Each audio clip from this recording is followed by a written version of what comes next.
The long-anticipated sequel to 1984's This Is Spinal Tap is officially set to hit theaters on September 12th, with the first trailer now unveiled, featuring cameo appearances from music legends Paul McCartney and Elton John.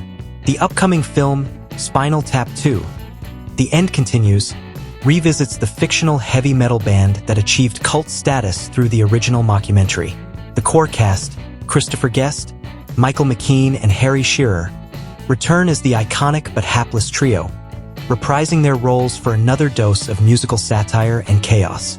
According to the synopsis, the sequel promises the same offbeat humor and over-the-top rock antics that made the first film a classic. It teases an uncertain outcome for the band's comeback show, posing the question of whether their return will be a triumph or a disaster of Stonehenge-sized proportions.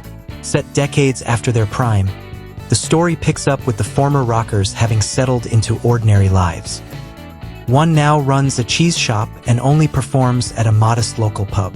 The band is currently without a drummer, as the last one reportedly met an absurd fate involving a fatal sneeze. Despite these setbacks, the group is gearing up for one final concert, with filmmaker Marty DiBergi, played by Rob Reiner, who also directs, returning to document their reunion. The film is packed with guest appearances from major music figures, including Elton John, Questlove, and Paul McCartney. A recently released clip featured actor Chris Addison as a music industry executive, humorously suggesting that a successful farewell tour might involve at least one, preferably two, of the band members dying.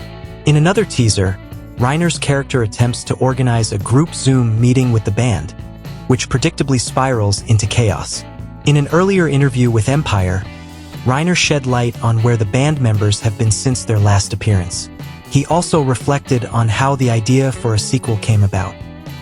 Initially, the team hadn't planned on revisiting the story, but after reconnecting, they stumbled upon a concept they felt had potential. Although they recognized the challenge of living up to the original, they decided it was worth the attempt, especially considering their age. Reiner joked that being in their 70s gave them limited time to still enjoy making something together. Acknowledging fan concerns about the sequel potentially falling flat, Reiner noted that the team wouldn't be moving forward unless they believed the idea was strong enough. The bar, he said, was set extremely high, and they were determined not to ruin what had become such a beloved part of comedy and rock history.